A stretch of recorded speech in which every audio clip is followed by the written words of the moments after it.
السلام علیکم فرینڈز، آپ سب میرا چینل آخرت کے لیے بہتری کو ضرور سبسکرائب کریں اور ساتھ ہی بیل آئیکن کو دبائیں تاکہ لیٹسٹ ویڈیو آپ تک سب سے پہلے پہنچ سکے۔ کہ قیامت کے دن ایک شخص کو کھڑا کیا جائے گا جس نے 500 سال جنگل میں بیٹھ کے اللہ کی عبادت کی، تو صبح قیامت رب کریم فرمائے گا فرشتوں اسے میرے کرم سے جنت میں لے جاؤ۔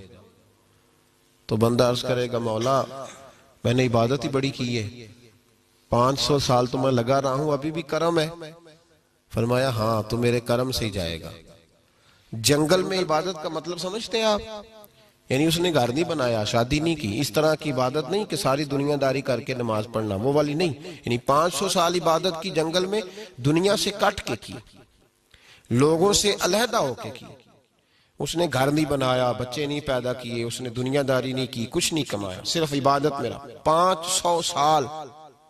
رب کریم نے فرمایا میرے فضل سے جنت دے دو۔ کہنے لگا اللہ میں نے تو زندگی کی کوئی خوشی نبھائی نہیں، دنیا داری کا کوئی ذائقہ میں نے چکھا ہی نہیں، اور ابھی بھی فضل سے ہی جنت۔ اللہ فرمائے گا چلو تجھے تیرے عمل سے دے دیتے ہیں۔ فرمایا اس کی 500 سال کی عبادت رکھو ترازو کے ایک پلڑے میں، اور میں نے اسے جو 2 آنکھوں کی نعمت دی ہے اس میں سے 1 آنکھ کی نعمت رکھو ترازو کے دوسرے پلڑے میں۔ اب تولو کہ میری 1 نعمت کا بھی شکر ادا کیا کہ نہیں کیا۔ اب جب وہ 2 نعمتیں تلنے لگیں تو 500 سال کی عبادت ایک طرف رہ گئی، 2 آنکھوں نہیں، 1 آنکھ کی نعمت کا اجر ایک طرف رہ گیا۔ تو رب کریم نے فرمایا 500 سال میں تو میری 1 نعمت کا شکر ادا نہیں کر سکا، تو عبادت تو آگے کی بات تھی، پکڑو اب اس کو اور میرے عدل سے جہنم میں داخل کر دو۔ اٹھاؤ تو رو پڑا، کہنے لگا خدایا معاف کر دے، تو مجھے اپنے فضل سے ہی جنت عطا فرما۔ اسی لیے تو میاں صاحب نے کہا تھا عدل کریں تے تھر تھر کمبن، معمولی والا راشا نہیں، تھر تھر کمبن اٹھیاں شانہ۔ بہت سارے میری طرح کے جبہ و دستار میں لوگ ہیں، ڈر آتا ہے کہ پتہ نہیں صبح قیامت پردے کھلیں گے تو بیچ میں سے کیا نکلے گا۔ عدل کریں تے تھر تھر کمبن اچیاں شانہ والے، تیجے فضل کریں تے بخش جاون میرے جے منہ کالے۔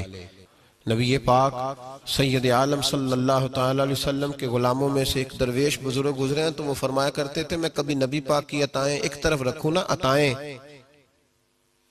تو میرا دل کرتا ہے میں ساری عمر بھی درود و سلام پڑھوں تو مصطفیٰ کی ایک عطا کا بدلہ نہیں ہو سکتا۔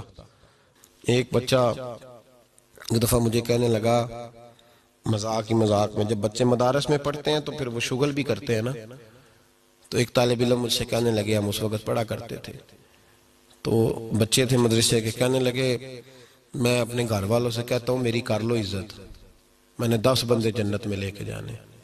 کہ پیچھے ہمارے استاد کھڑے تھے تو وہ رو پڑے، کہنے لگے بیٹے تو نے بڑی بات کر دی ہے، اس طرح نہ کر، اتنا رویہ ٹھیک نہیں ہے، اتنا بڑا ہی تو نے دعویٰ کر دیا ہے، اتنا بڑا ہی۔ فرمایا بتا قرآن کے حقوق تو نے ادا کیے ہیں ساری زندگی؟ تو اگر قرآن پاک نے تجھے روک لیا کہ مولا اس نے حق ہی ادا نہیں کیا تو پہلے اپنا تو خیال کر۔ ہمارا یہ رویہ ہے، آپ یقین کریں یہاں تو شفاعت کرنے والے گلیوں میں ہر پیر کہتا ہے تو میرے پیچھے لگ جا تو جنت سامنے دستی پئی ہے۔ او بھائی تو پہلے اپنا تو تعین کر، یہ سخت مسئلہ ہے، اس میں غور تو کر، نسبت کام آئے گی، اس میں شک کوئی نہیں۔ میرے نبی پاک علیہ السلام نے فرمایا علماء بھی شفاعت کریں گے، صلحاء بھی کریں گے، شہید بھی کریں گے، حافظ بھی کریں گے، حاجی بھی کریں گے، بات صحیح ہے، لیکن شفاعت کرنے والا اگر خوش فہمی کا شکار ہو جائے، وہ ذاتی طور پر خوش فہمی کا شکار ہو جائے